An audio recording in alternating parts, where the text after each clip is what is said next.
What's happening? Nothing. Waking Brian early up on a Wednesday morning. Yeah, it's early for you, man. What time is it? 7:30. He's still sleeping. Yeah, Caffeine's still kicking in. I can tell, man. All right, well then, here's what we'll do. I'm gonna just kind of lay out what we're gonna talk about. One, I want to get to know you guys a little bit better, for myself and for everyone else. And I think you've known us for like 4 years now. It's been a minute, yeah. Two, I want to talk about scaling operations. I want to talk about this new service model that Brian's got going on. I want to talk about pricing and just all kinds of stuff. Okay, so I want to just kind of start off with Brian, because this will be a great way to wake you up. Brian, what is the name of your company? iTech Solutions out of San Luis Obispo, California. All right. And you're the CEO, I assume, is the title you're giving yourself? I mean, is anyone a true CEO at an MSP, or are you wearing like 100 other hats too? But yeah, CEO. Okay. And how long have you had your company operating? Since 2005. Good for you. And Shiva, your company? Continuum with a K, not the one with a C like ConnectWise. Okay. Been doing IT since early 2000, give or take. Found MSP late in my life, back in 2017-ish, I want to say. Prior to that, just did pure bar stuff. Brian is inspiring me to do a combination of the two that he'll get into later, I'm sure. Yeah, that's pretty much it in a nutshell. Cool. Now, I've had both of you guys on in the past as guests, but what I want to do, I want to get to know you guys better, because I like you guys. I consider you friends, and I just learned something today that completely new. So, Shiva, if we look at your name, we can profile here and say you're probably of Indian descent, but you don't like consider India home or anything. So what does your background look like? Grandparents and great-grandparents, they went to the Caribbean as, I guess, indentured servants back in the early 1900s, just after slavery was abolished. So I call it a new form of slavery. And I was born in Canada. And yeah, I mean, I don't consider myself Indian because I think I'm 2, maybe 3 generations removed. Never been. And I don't know of any family that's over there. And like indentured servants, like you said, it's like a new form of slavery.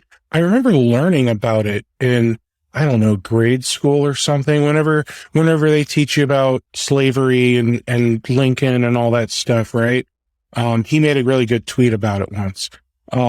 But wow, Twitter's that old? I saw it on the internet, so it has to be true. That's true. So I never really looked into indentured slavery or indentured servantry as an adult. It's one of those things where like it has popped in my mind a couple times, and then I think I'm gonna look that up later when I'm bored, and then squirrel. I even have ADD moments when I'm trying to procrastinate. It's that bad, guys. So how bad is it? Like, do you have stories from family they don't talk about, anything like that? I don't have that many stories about it, but other than what we were taught in school, I would liken it to what families try to live off of, what minimum wage is these days. I don't think it's much different. You're working to live. I don't think people live to work. I'm sorry, what is it? You're living to work or work to live. Yeah, when you live to work, that's when it's bad. Yeah, I think that's what a lot of people are stuck in right now. And Me too, man. my personal opinion is with inflation the way it is, and the supply chain from the big C, which was COVID or is COVID, as well as what's going on geopolitically, I think we're going to see a big economic contraction very soon. That's not going to be too nice. And Brian's already paying what, $6-7 a gallon for gas? Don't sign me. What was that, Brian? $6-7? I just went on a camping trip and paid $100 in gas there and $100 in gas on the way back. But let me ask you this. Did you enjoy yourself? I did. I spent the same amount of money it would have cost to stay in a nice hotel, but at least I got to walk out my front door and not have a hotel hallway. And that's where it counts. He did probably have a little bit of running water in the camper, right? Oh yeah, it was. I mean, they had full hookups, so there you go. You know, it's glamping. Yeah, I think if I were going to go camping, it would have to be in a camper. I did camping once as an adult with my wife Nikki, and when we went and did it, it was, I think it was after I started my MSP, and a buddy of ours came, and then like some other friends came, and the buddy ended up staying in like our tent. We had this giant tent. It was like me, Nikki, the dog, and our buddy. And he ended up putting in his headphones and cranking them all the way, and my snoring was still cutting through. It was an experience. I would be okay to never do camping again. I just remember we were floating down the river in one of those like I think it was an inflatable raft, and it was one of those you rent from one of the campgrounds, like the big 12-person kind of raft. And it was me, and I was much skinnier back then. Like I was 100 pounds less, and it was me and two really big girls in this thing. And we just kept getting stuck, and we had to walk the raft all the way back. It was awful. So I've got this whole day where it was supposed to be like a 1-hour trip down the river, relaxing, enjoyable. I thought it was just supposed to be a 30-minute tour. 3-hour tour. A 3-hour tour, sorry, yeah. There you go. And then the weather started getting rough because it hadn't rained, so the water level was really low. So the tiny ship was tossed? No, the tiny ship just kept getting stuck on the rocks. And what's even funnier is I started on a kayak, right? So I'm on this kayak. I've never been on one before. So they like push it down the ramp, and then my kayak hits the water and I just flip. No idea what I'm doing. So then I'm like, well, now what? And they're like, I don't know, turn it over and get back in. So now I've got an audience of all these people that are like waiting to get in the water in their ships or whatever you call these little things. And so like I'm struggling to get myself up on, and then I'm finally in the kayak, and I'm going, and the kayak gets stuck on a rock. Like that's how low the water is, guys. So now I'm stuck on a rock. I'm down far enough, like I can still see and like shout to the people, but the water's, taking me. So I get out of the kayak, I dislodge it, and then I start going again, and my kayak starts filling up with water and sinking. Apparently when I got it stuck on a rock, I put a big hole in it. Good thing it wasn't mine. So yeah, that entire day was a freaking nightmare.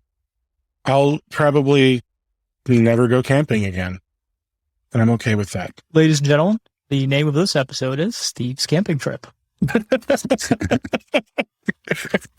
never named episodes. It sounds like a good idea. I just put a number before it. Yeah.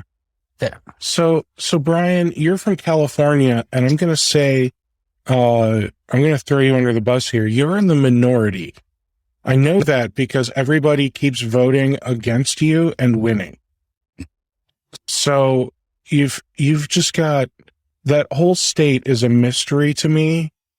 especially like LA, like the things I hear on other podcasts about LA makes me never want to go there ever. Yeah, I mean, the things keeping me here are basically the weather and family and friends. I guess my business too, although I could essentially do that remotely if I wanted. Mainly the weather. I have a question for you. Do you even think an MSP needs a physical office anymore? Other than a place to maybe host meetings, have some inventory if needed, and stage. But like, do you guys really think a IT service provider needs a formal office for people to be in every day?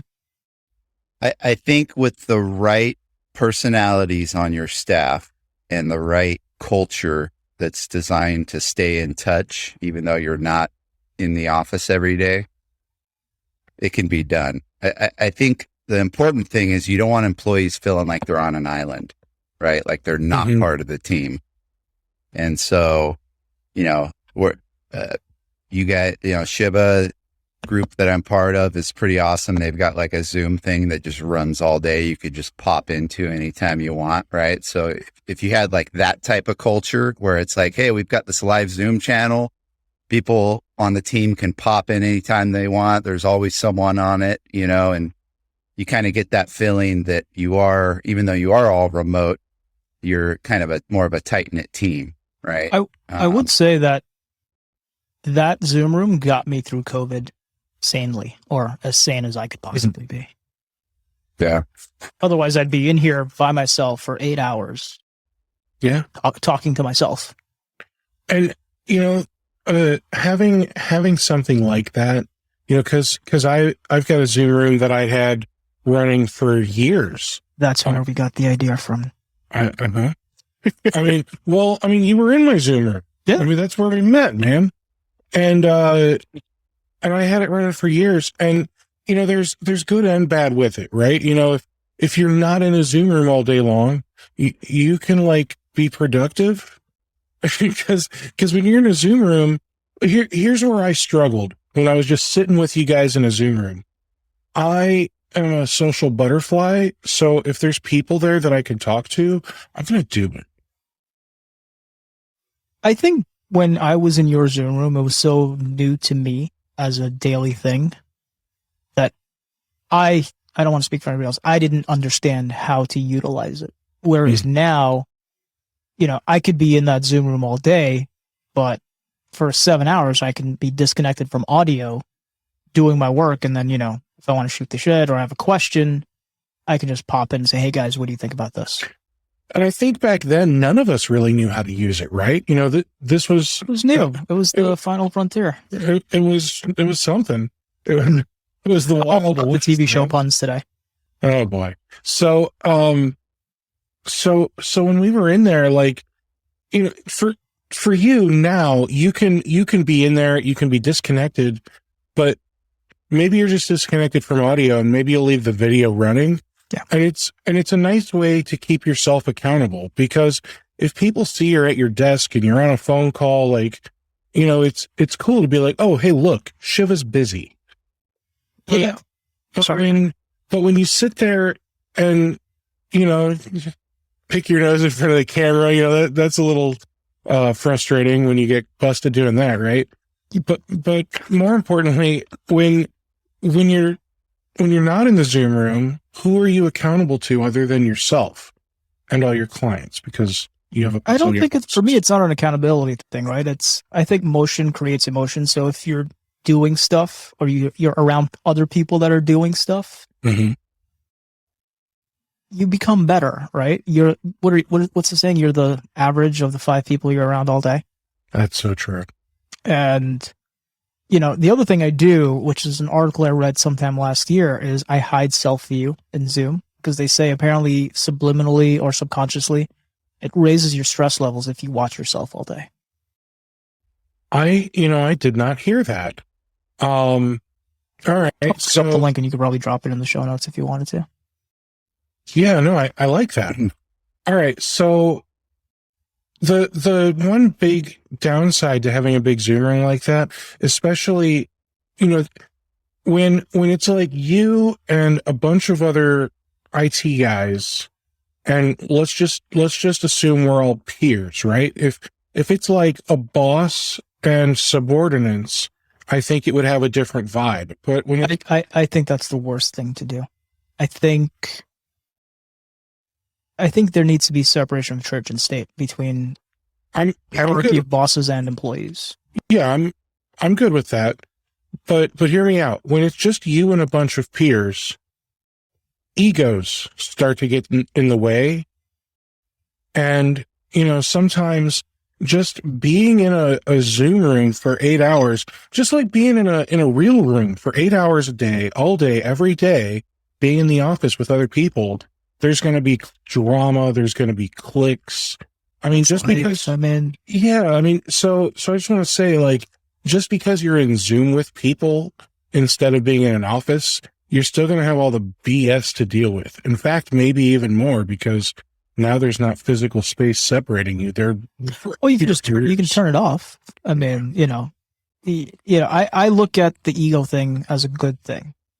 If I am surrounded by people who I believe are high achievers and they're doing things and want to make meaningful change for the better of their company, which will have a trickle-down effect to the community at large, I think that's a good thing. Like, I often joke with Brian about him being the world's first and greatest VAM, which is a value-added MSP. But I like the idea. I mean, I think it's funny. Can I curse on this? Yeah, I can mark it explicit. Nah, I think it's funny as can be. Let's put it that way, right? The whole VAM thing, it sounds funny. But when you dig into what he's doing with it, I see tremendous value. Yeah, but isn't it like acronymception? Like, you have an acronym within an acronym. Yeah, like, so what? Like, so I've seen a lot of things in my life, man. This is where I just, like, I like the idea, Brian. I do. I think what you're pitching makes sense, but it just sounds weird. Like, how deep do we have to go to understand what he's saying to us? You don't have to. You just got to pay him the money and let him do VAM as a service. Brian, explain to me, where did this VAM thing come from, man? So, just kind of, my journey of being an entrepreneur, business owner, and getting slapped in the face with how important it is to consider risk in your business, right? I learned that one the hard way. It really just came down to my entrepreneurial thinking, where I just kind of started looking at my clients differently, pretty much by risk. And I see them in 3 different buckets. Fully managed, I'm completely in the supply chain. Co-managed, I've got like a foot in the supply chain. VAM, VAR, client managed, whatever you want to call it. They don't even want me in the supply chain at that point, typically, right? So what's nice about that is there's little to no risk when you're not in the supply chain.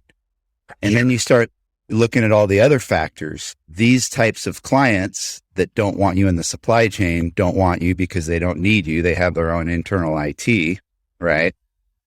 But their internal IT is drowning. I mean, they've been siloed for years. They got hit with COVID. They've been forced into this supporting a work from home, team of employees.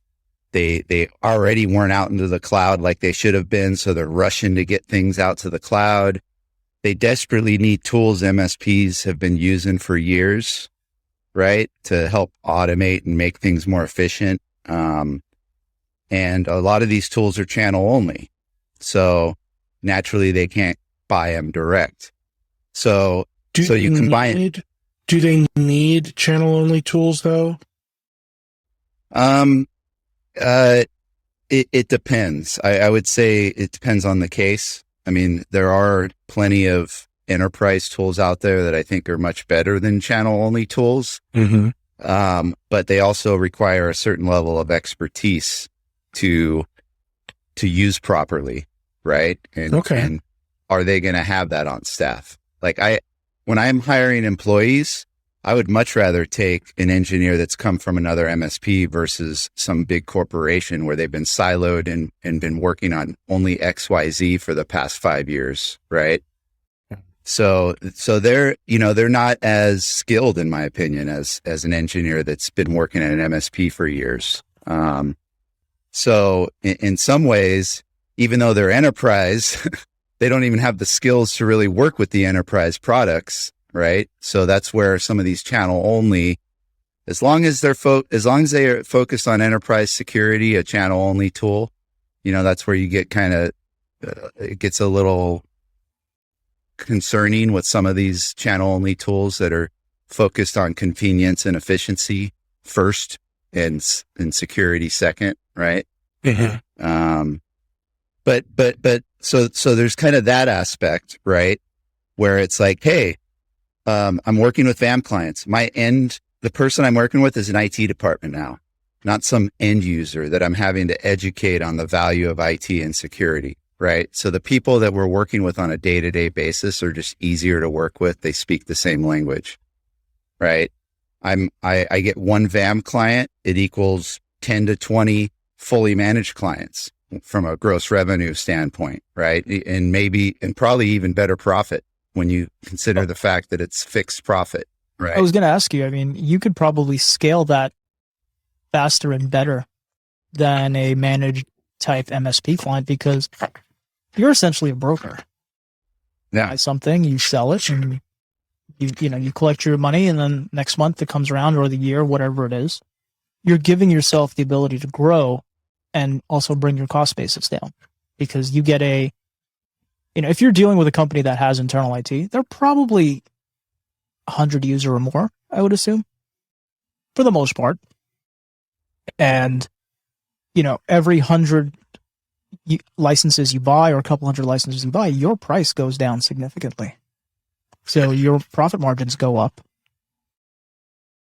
That's nice when your profit margins go up, especially, like we alluded to earlier with all of this inflation, our tools the prices have gone up for most MSPs who maybe aren't as good at negotiating or just don't have the negotiating power because they're not purchasing thousands of licenses. I have a question for you, Steve, and this is something I asked you a few years ago. Because I met you shortly after I came into the MSP space, right? Mm-hmm. And I always ask you, why didn't you create a co-op? Or something like a co-op that takes, I'm just throwing random numbers here without basis, but let's say get 10 MSPs that each have 100 or 200 users under management, and now you're talking about 2,000 licenses. So I see that in the future of RocketMSP, possibly. Right now, I don't want to add one more thing without knowing that I'm doing the things that I'm supposed to be doing right now really well. Not necessarily for you. I think, there are many communities or many groups in the MSP community. And I think if each of those groups took a collective bargaining stance with vendors, they could probably get a lot better pricing. So you're saying partner with some other groups?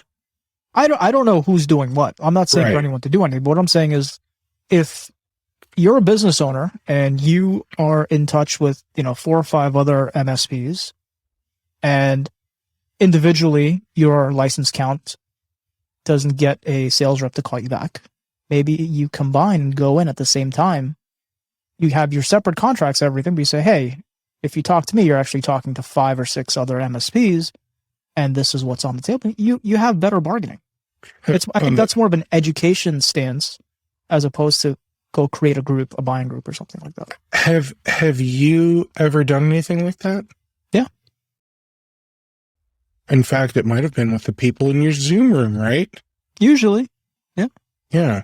So I know that even if you just have a group of MSPs that maybe you just like the owners and you collectively all agree, hey, let's all decide to go buy, I'll just say Datto.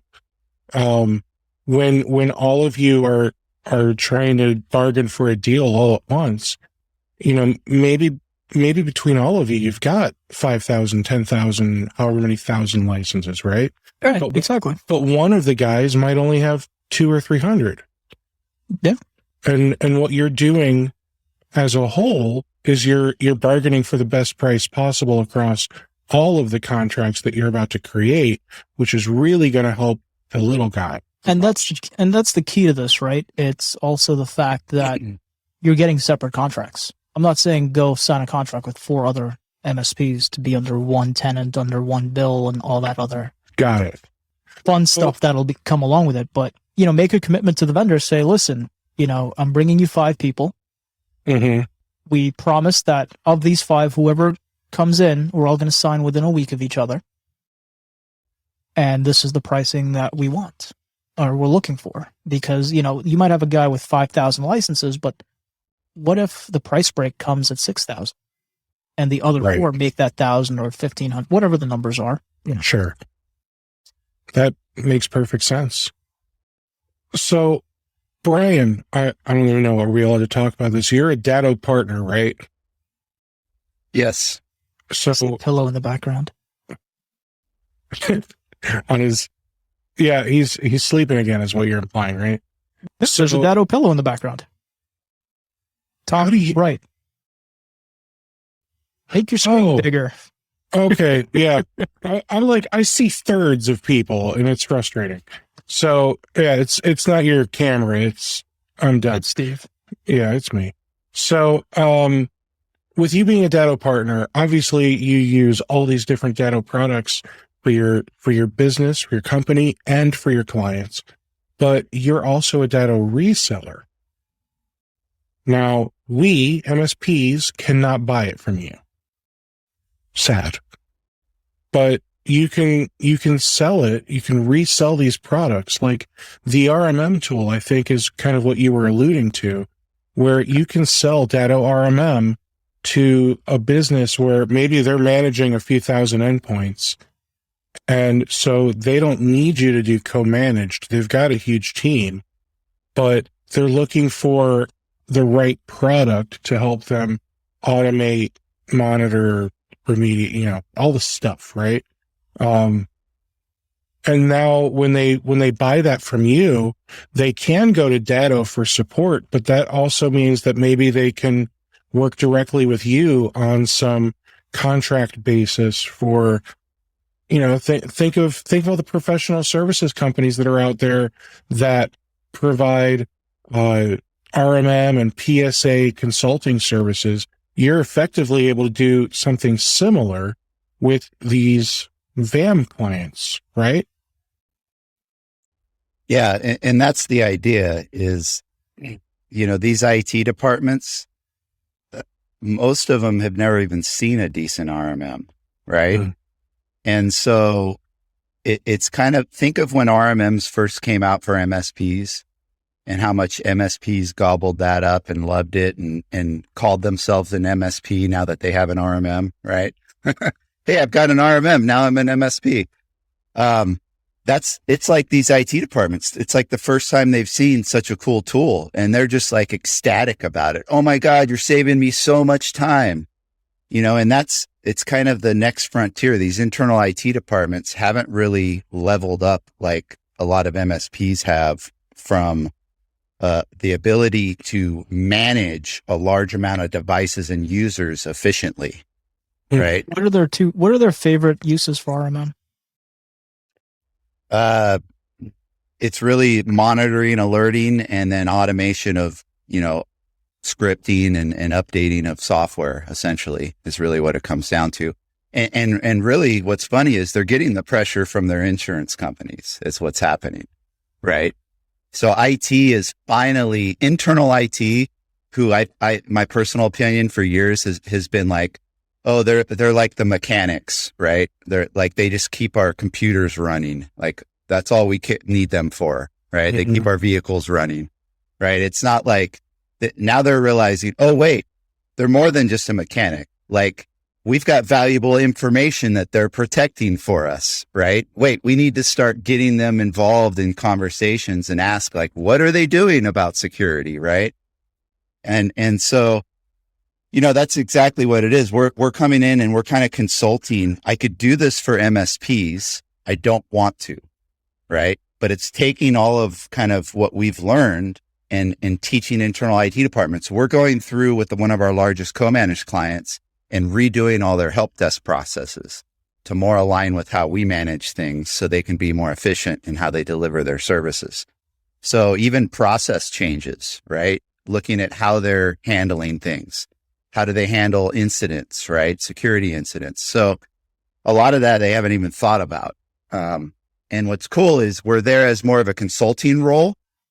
So there's very little ownership in the overall results, which means if a mistake happens or they mess something up, it's not on us, right? It's like, hey, we gave you the guidance. There's very little, we're not in the supply chain. We don't have access to their info. So it's a way for me to make a large impact, take on more gross revenue, deal with larger clients, so less administrative overhead, and minimize risk as I'm growing, right? Because that's the way I look at it. If I take on a fully managed client, that's risk in several areas. Number one, I'm completely in their supply chain. Number two, I got to maintain resources internally to support that client, right? Makes sense. I'm happy you brought that up, Brian, because I've seen a certain evolution in the MSP space. And I think the community MSPs are at an inflection point where we went from being the IT support guy or person to being the cybersecurity advisor and all these other things that maybe not everyone was trained to deal with. And by taking on those roles, as you said, you are accepting a whole lot of risk. And, you can try to contract that risk out. But if you're telling them, hey, consider me your in-house IT team, to me, that's assuming a lot of risk as opposed to what I would call a straight time and material job.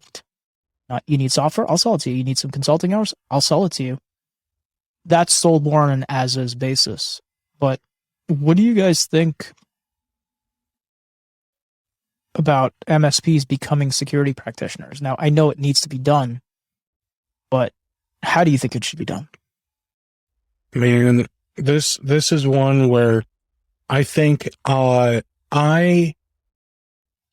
usually am pretty optimistic, but I think this is one of those times where I'm not. I'm super pessimistic about this because think of all the guys who, like you said, buy an RMM and a PSA, and maybe it's one of those all-in-one deals where, it's got a lot of the like basic features, but it's missing so much, right? And now suddenly they're calling themselves an MSP, but at the end of the day, they're still doing reactive support for most of it because they haven't gone through and, automated a bunch of stuff. Well, I don't think you have to automate that much anymore. And I know I'm going to catch flack for this, right? Well, okay. So I'm talking about like the automated remediation. Like, if Brian, you still have a bunch of remediation set up in Datto, right? Yeah. I mean, it changes. You're not doing a lot on servers as much as you used to because more and more is going into the cloud. But people still do stupid stuff with their computers or whatever else. And I just look at it as you have to constantly revise what's happening in the RMM to continue to flow and act as an additional couple of employees for you.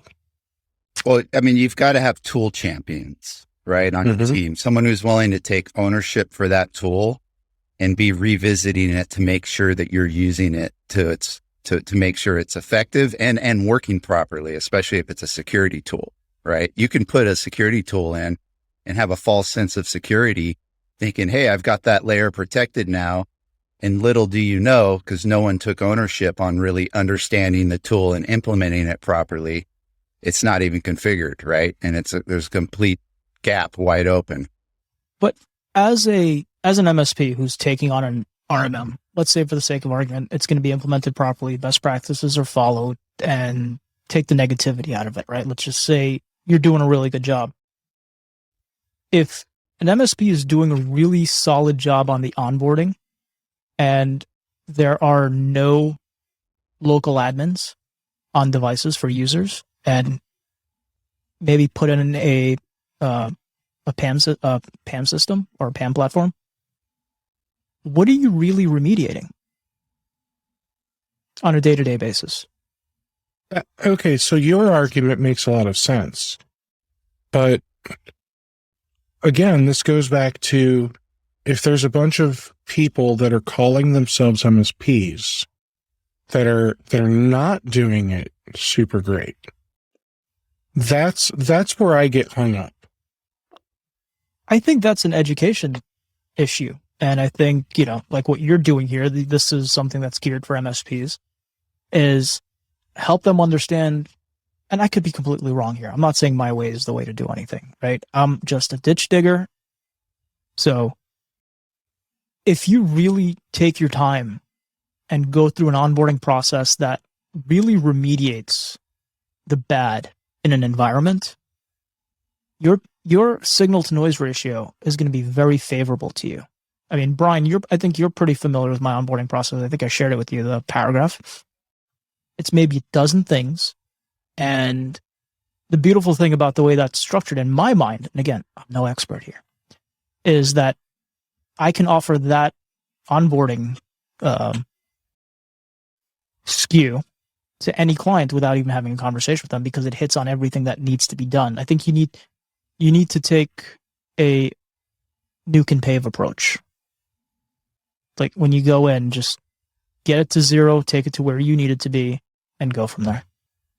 And that's a perfect world, right? That's a client that's willing to rip and replace a certain amount of their infrastructure, right? I think that really comes down to your sales cycle. One of the things I tell prospective clients is, your first 2 weeks with me is going to be miserable. You're going to hate me. You're going to regret hiring me. But I promise you, after those 2 weeks or sooner, you're going to forget I'm even there, except when you have to cut a check to me every month. But the reality of that, Shiva, is for every 10 leads you get, right? How many of them say Minus yes 10? to? Yeah. I mean, it's like, so for the average MSP who's trying to grow and isn't saying no to as many clients as you are, they don't have that luxury all the time. If I could share my thoughts real quick on where I think the underlying issue is, and it's the fact that ultimately the cybersecurity landscape has moved faster than the education of the people supporting it, right? The average person supporting it did not keep up with it, right? And so you run into a couple situations, one like mine where I feel the brunt, right, of not keeping up. And then I have to quickly pivot and change and get into that, right? I had a major event that caused me to do that, right? In a way, I look at it as a benefit that I had back in the day that forced me to do things that I probably wouldn't have done if that event wouldn't have happened, right? Here's the issue. You've got an existing client base. Cybersecurity landscapes changed. You're behind. How do you go to your client and tell them, hey, we need to increase security, but even I'm not sure what to do yet, right? Let's work together. You're worried about losing that client. You're worried about that client going, oh, well, maybe I need to find someone else that already knows about security. So then the average MSP tries to wing it, right? They're like, oh, I don't want my client to know that I'm behind on security, but I need to make them think that I'm staying up with security. So let me go buy all these tools that make me feel like I'm staying up with security, sell them to my client and get a false sense of security without really understanding what needs to be done, without really understanding what Shiva just explained, where there's a certain approach you could take that's a lot easier, but it takes a level of education to know that approach, right? I think what you just said is when an IT provider or a company is having what I would call a coming to Jesus moment. You understand your situation. You understand where you need to go. And I think the MSPs that are going to survive the onslaught of ransomware and all these attacks are the ones that are going to tell their clients, listen, we need to do these things. We can do this, this, and this for you, and it will help you. Or they say, we don't know what we're doing. And maybe we need to bring in someone that practices cybersecurity. Leave the support with us, bring in an MSSP. Almost like how doctors have different subspecialties. You have your internal medicine, your cardiologist, and whatever. Maybe that's the way it needs to go. If you can't do it all in-house, I think that's what I ended up doing. I mean, I went the path thinking I was going to be an MSSP, especially now how hard it is to find good talent. That's the last thing I want to be, right? Consider the risk, Brian. Well, that too. I mean, I'm in a situation now where we partner with a SOC, right? That's because they're actionable. That we rely on. Like when I have a question about, hey, are we making the right move with security or even a new tool? Like I've got this process now where it's like, hey, if we're going to use this new tool, let's run it by our SOC. Let's see what they think about the tool. Let's see if they if they can do some sort of red team on it for us, right? You chose a good SOC. And yeah. I know one of your favorite words for them is that they're actionable, which they are. But I think that makes the biggest difference, right? Yeah. You can lean on them and they have red team things for you and shown you maybe where you should or shouldn't invest your resources.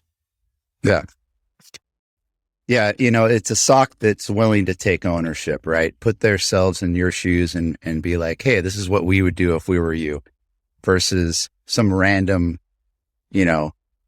security engineer that's just fielding support calls, right? So when I want to phrase this that way I make sure I'm clear. So when it comes to security, where should these MSPs that are maybe just a little behind, where should they look? You mind if I take a shot at this one? Yeah. I think the MSP, the traditional MSP who's been focused on support, helping clients, should focus on good antivirus selection, good email protection, and really hone their best practices of a Azure AD tenant and an Active Directory tenant in terms of privileged access. And I think to a certain degree, that's where the vast majority of the MSPs should stay. No local admin. No local admin, but I think once you get into the EDR side of things, EDR is a really fantastic spending exercise for nothing because a lot of people who buy it do nothing with it. They just think they're going to get this protection. But so they think they're getting enhanced protection. Right, but they're just getting better logging, right? On their endpoints. Right. But I think what happens is, when we see EDR and MTR and all of these things, like I know that they're different things. I know they're different things. But I think that there's a little bit of disillusionment when it comes to what people are going to get from their tools. Hell, I did it for years, man. I kept switching my RMN or my PSA because you were doing market research for RocketMSP. That's exactly what I was doing. No, but years before RocketMSP was a thing, like I was an idiot. I just kept switching tools thinking like, oh, well, if I switch to this one, they're going to have all this stuff already set up and taken care of. Why would they do my job for me? I think that's a lot of that is how they market their tools. And the one thing I forgot to say with at least my view on MSPs and cybersecurity, I think an MSP can skip the EDR part if they're going to an MTR type platform. Yes, Blackpoint has a fantastic platform. Sophos has a good platform, and some of the other guys, SentinelOne has Vigilance. Where if you're going to those platforms, then yes, you use their EDR. So they can collect the data and they can, as Brian would say, become actionable. But I think when an MSP tries to say that they're going to monitor all the logs, that's a heavy lift. Yeah, we don't even offer EDR. It's just MDR, right? Because otherwise you're just creating more noise that but now that's you're packaged with your MDR offering. Right? Yeah. Yeah. EDR, all you're doing is creating more noise that you're beholden to fixing, really. Yep. I mean, it's turning up evidence where if an incident happens and you don't react properly, there's better evidence that you didn't react properly. And the risk is yours. Yeah. So I think if we're going to keep it basics on security for MSPs, I'll answer it two ways. One way is like no local admin, MFA, good email security product, good antivirus, and MDR. Like that Kaseya event that happened last year, I immediately sent out quotes to all my clients saying, hey, the majority of these events happen after hours. We are not a 24/7 security company. This 24/7 SOC MDR service can be that, right? We need this to know what's going on outside normal business hours, even during business hours, really. That takes a lot of courage to do. I don't know many people that would put themselves across the sword and say, listen, we can't do this. This is not our thing. It's not our cup of coffee, but hey, here's a service you can use. And that's the problem I see in the industry and why I can agree with Steve being pessimistic about MSPs getting into security, right? Is because they're not willing to admit what they do and don't know because they're afraid of losing a client, right? I mean, that's really what it comes down to. That, and there's always a race to the bottom price-wise. There's always going to be someone who will take the job for a factor of X less than you and do a piss poor job. And you know what? There are instances where they charge more and still do a piss poor job. All right. I want to change gears a little bit. I want to talk about something that's been really impacting me, because I'm a worrier. Let's talk about this. I'm gonna call it what I think it is: the war in Ukraine. Now, I don't want to talk about how big of an asshole Putin is, or any of that stuff. Who's right? Who's wrong? What they should do. That's not what this podcast is about. What I want to talk about is, what do you think? And this is speculation. What do you think this is going to do to not only our really, Kat, to not only our security around the U.S., but to everything? Like, I feel like some of this inflation that we're having right now is definitely caused by this conflict. Gas prices and whatnot. What do you guys think is going to be the real outcome here?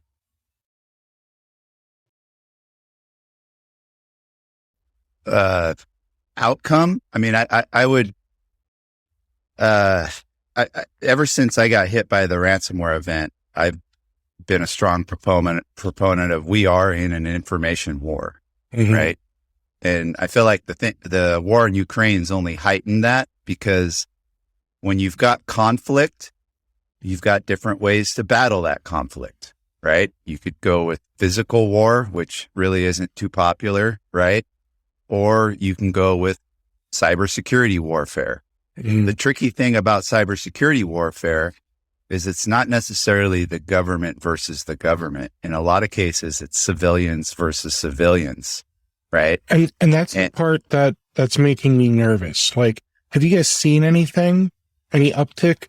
I've seen an uptick, but one thing I've noticed is a lot less critical infrastructure is being hit. I think after JBS and after Colonial, the ransomware groups understood that there will be government involvement if you go after that. So I think if you look at some of the automotive hacks and some of the other incidents in the last 2 months even, the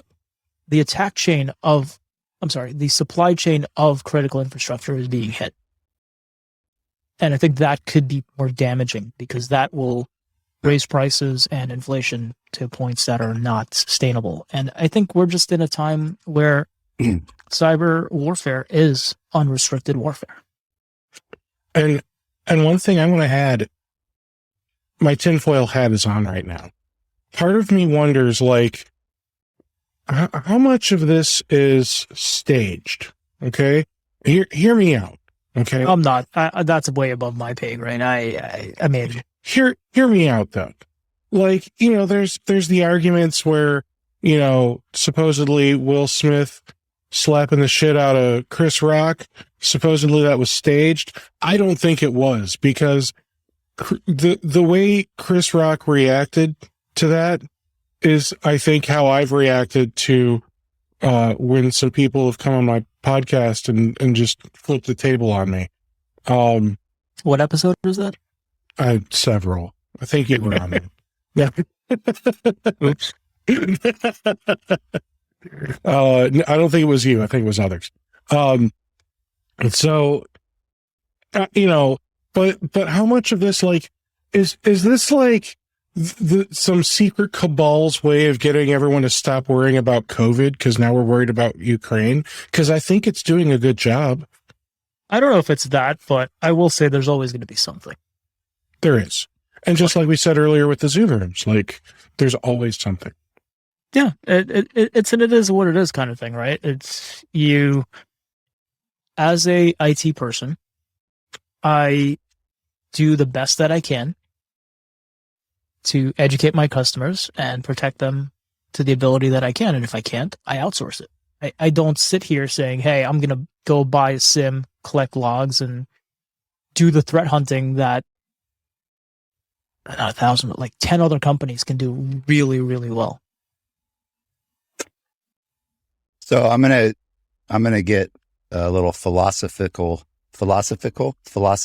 Is this still early, Brian? Do we need red caps? We need red caps. Philosophical. That's the word I was looking for. Really, I think any organization, no matter what it is, nonprofit, government, private, public, you get too big, there's always a percentage of corruption in any organization. And the bigger you are, while that percent might stay the same, it equals more corruption, right? And so I think really what it comes down to is we need to get back to like decentralizing things. We need new sources of truth for things, right?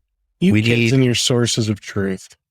Yeah, I mean, that's the problem. We don't really have valid sources of truth anymore, right? It's like you got to question everything you read now and determine there's a lot of confirmation bias out there, I think. I mean, anyone can do anything that justifies their viewpoint, and that's what happens when information and knowledge is not gated the way it used to be, right? But even back then, that was still controlling the narrative, I think, is what you're getting at. Yeah. Listen, so like decentralized internet is supposed to be the next big thing, right? Where you've got a track record and you can go back and prove whether or not something's true or not, right? Things just can't be changed. I think blockchain is going to help with that. Right? Going to make Wikipedia read only? That vulnerability they found with Ethereum a couple months ago where you can mint your own unlimited Ethereum. Is that a thing? Yeah, it was maybe 2 months ago. I mean, how did I miss out on that? People are talking about the blockchain as though it's the end all be all of security. But dude, if it was made by man, it can be undone by man. Or anything that can be basement in the UK. Anything that can be locked can be unlocked. Right. However, if you've got a good enough audit trail, you can at least figure out who unlocked it, right? If you find it, right? I mean, there's a crypto platform that lost, what was it, 600 million in the last, I think it was in the news a couple days ago. And the platform didn't know there was a breach or a theft they only found out because a user went into their wallet and tried to withdraw and funds weren't there. You would hope a crypto platform would have better auditing. Yeah. So it boils down to people putting more emphasis, I think, on security than features. But security doesn't sell, unfortunately. It does in the VAM space. Well, I think it does to an informed consumer, right? Yeah. Like you're gonna, for every VAM client that you bring on board, I would say it's at least a 2-to-1 ratio of companies saying, "Nah, we're not going to spend that kind of money because insurance will take care of it," or they feel there are other ways that it can be mitigated. No. So let's talk about scale. When you guys started your companies, it was just you, right? Yeah. Okay. So I want to learn from you guys, because how many employees do you have, Shiva? 6.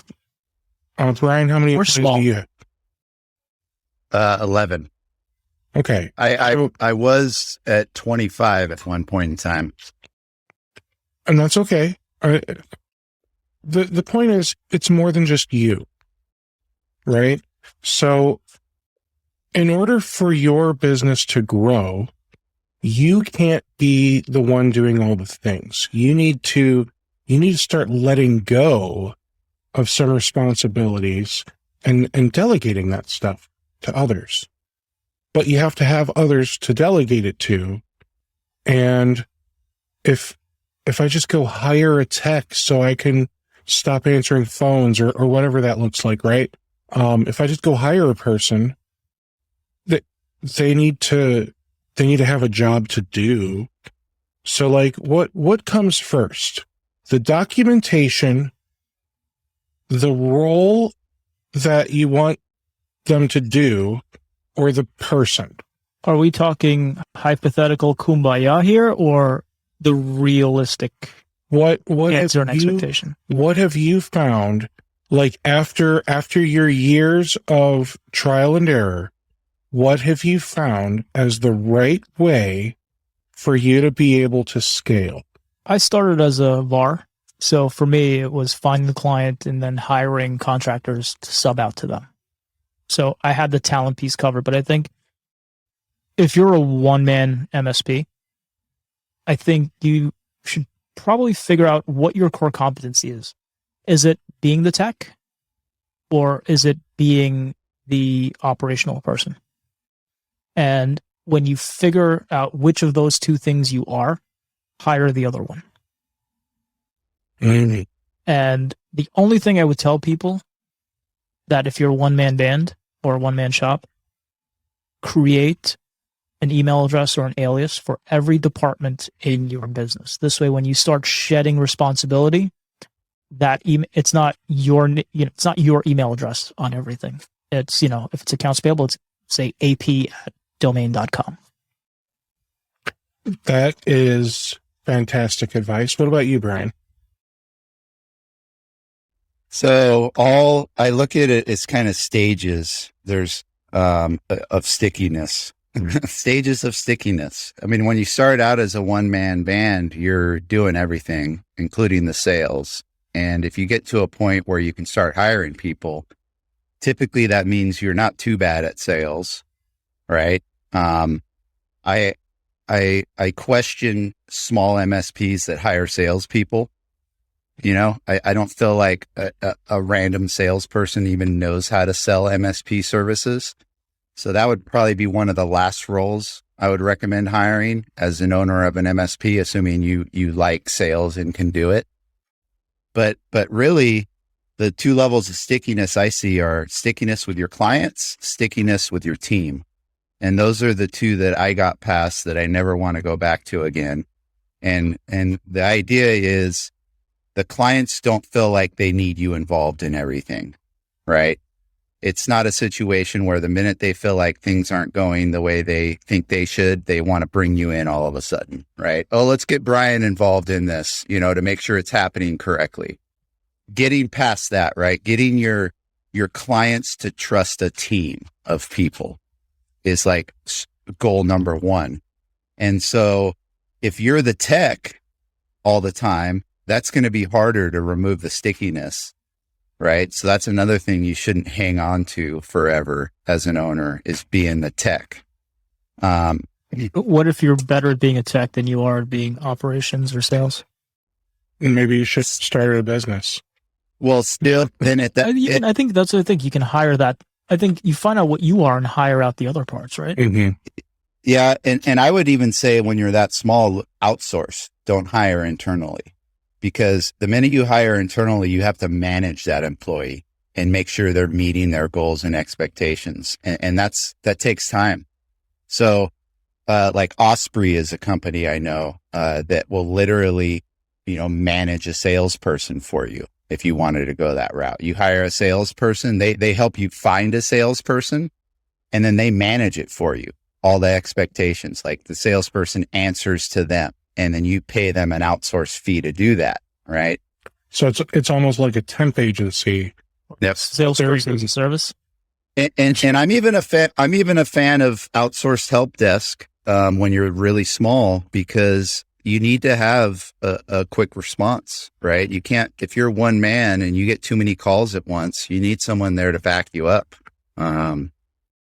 So the thing about that is I've seen outsourced help desk bite MSPs in the tail end. And I think it's for one of two reasons. Reason number one, documentation and SOPs on the MSP side of things is extremely lacking. And when that's lacking, then the outsourced people don't really have here's how to do things.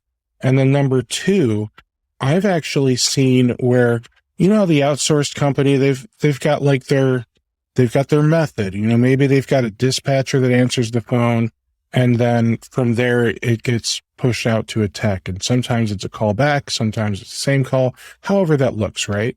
However,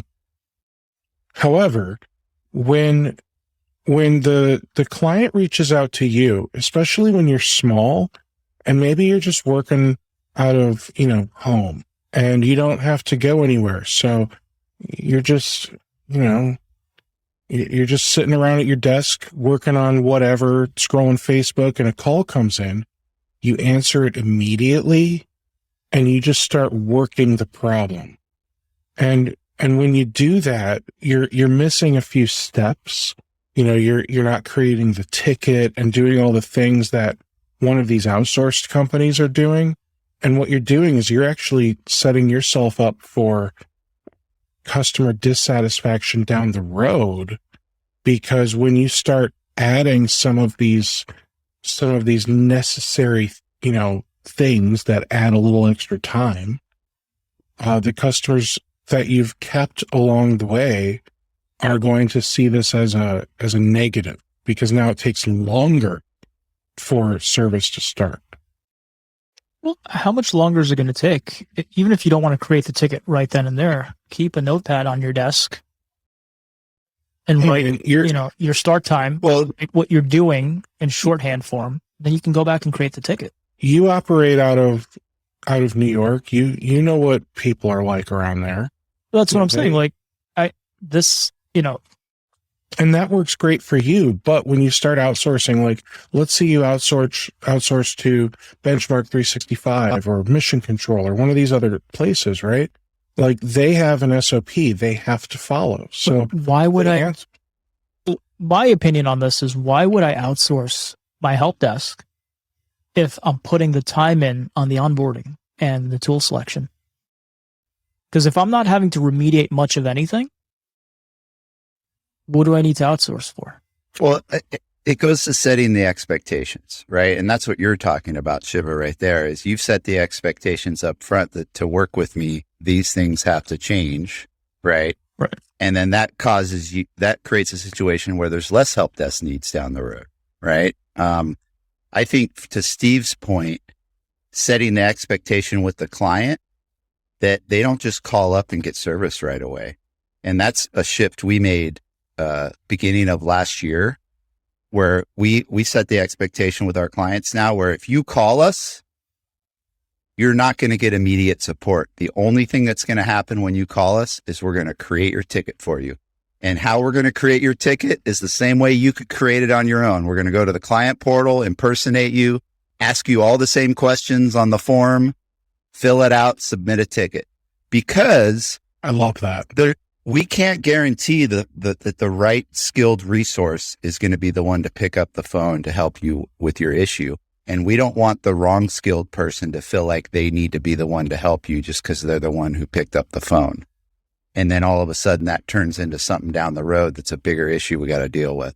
So the step is get the request in, understand what the request is, triage it to the right skilled technician. If it is an emergency, we'll get back to you right away, right? But it isn't a situation where when you have an emergency, you call up and get immediate support. It's always create the ticket first. And our mantra is, if it's not in a ticket, it doesn't exist.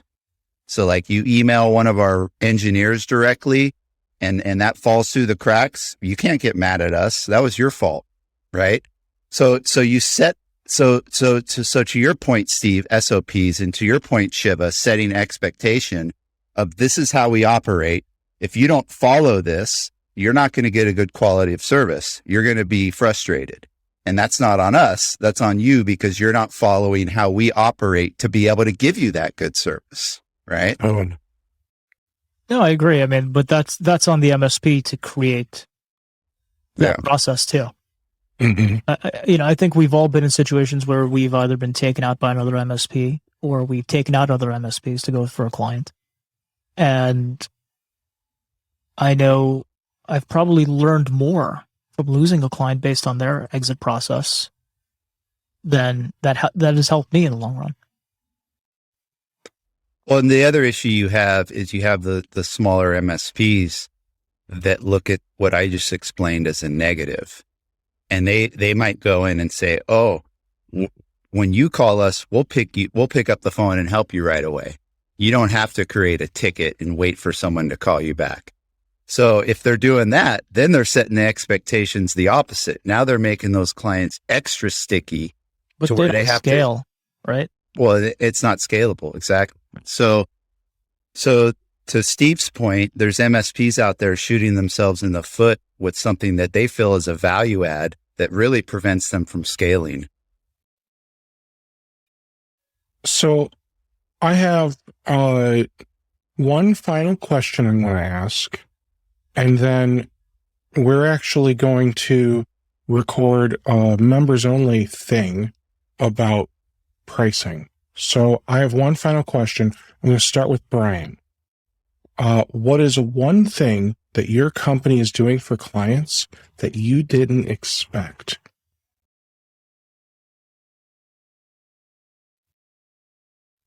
Dealing with their cybersecurity insurance forms as much as we are. I don't know. I mean, that's always a dance for us, right? Because we don't want to fill out the form for them, because then you're like taking on liability, you know. I guess that's the area where it's like every time that comes up, I send it across my desk to make sure it gets handled properly. Because I feel like we don't have a process in place where I could depend on my team making sure that it gets handled properly every time. Shiva? We write a memo. We never fill out the form for them because we don't want them just turning it around. Yep. We write a memo on letterhead referencing the form, and it says, this is to the best of our knowledge and based on services we provide. And if there's a question on the form that we either don't know the answer to or we don't provide, we state that on there. But where we do answer in the affirmative, we provide the backing up controls or information needed. Yeah, the whole compliance side of things, right? That's new, and we've decided not to get into that. I mean, we'll map to controls. We'll do our own like internal risk assessment. But if we're the ones providing security, we don't want to always also be the ones telling the client they're secure. So if they want a green check mark, that they're compliant or that they're meeting some set of controls, we tell them, here's our self-assessment, but this isn't a green check mark. A green check mark is going to be done by a third party that comes in and verifies everything. You're going to pay an auditor. Yeah. I like that. A lot of money. And have you considered opening a third-party auditing company that you refer all your, They actually have rules in CMMC built in that you can't do that. They don't. Which version? Because version 1 was a cluster. Yeah. With the the assessment. And the newest version. Yeah. The first version, it's like you could do it all. Yeah. You could have a member of the CMMC council open their own assessor and come and assess you, get paid. Yeah. Fantastic. So Shiva, how about you? What is one thing that your company is doing for clients that you didn't expect? I don't know. I think my mindset with managed services has always been, if you're going to do it, charge a premium for the girlfriend experience. So what appropriate. There's not much that we won't do for our clients that's in our scope. Like, if we need to show up at 5 a.m., we'll do it. And we're not going to, if they're a fully managed customer, we're not going to bill them for it, because that's why they're paying X dollars per user per month. Now, I like that. I like that a lot. I don't know that I'd call it the same thing, but I like it. I'm gonna add to something kind of off of what Shiva said, but something I didn't realize we'd be doing is literally firing clients. And I heard the best thing. I think Robin Robbins said it, right? If I'm laying in bed at night thinking about you and we're not sleeping together, that's a problem. Right? And so if I've got a client I'm laying in bed at night worried about, then that's a problem. That we need to get rid of that. So, it's that idea too, right? It's like, be selective with your clients. Shiva is already doing that just with his requirements up front, right? It's like, hey, I know I need a client that's going to understand the value in IT and security. And I know that if I require this up front, that's going to weed out all the ones that don't, right? I will say that my close rate is probably 1 out of 100 on new clients for fully managed. And it may not be that bad, but it's close, because it's a hard pill to swallow for someone to come in and say they want full control. Not a lot of companies are willing to give that up, much less pay for it. Well, thank you guys for popping on here. I really appreciate it. Brian Weiss with iTech Solutions. Shiva with Continuum. I know your last name. I just wanted to be funny. If anyone has questions for them, go check out their websites. continuumwithak.com, right? Yeah. And then Brian's is itechsolutions.com, if I recall. itech-solutions.com, number one VAM. Do you own number one VAM.com yet? I should, huh? By the end of this podcast, you should. Yeah, because I assure you, I'm going to go register it right now. And I'll sell it to you for a real low price. And it'll be in perpetuity monthly. That's wonderful. I learned that from Shiva. One thing I would say, and I don't know, maybe you can cut this out and put it into the paid only version, is start doing 1-year contracts with your clients. With the way things are changing, inflation, tooling cost, give yourself that opportunity to renegotiate at the end of the year. And you know what? That might not be a client you want for 3 years. Really may not. Clients are weird, man. Leadership change is a change.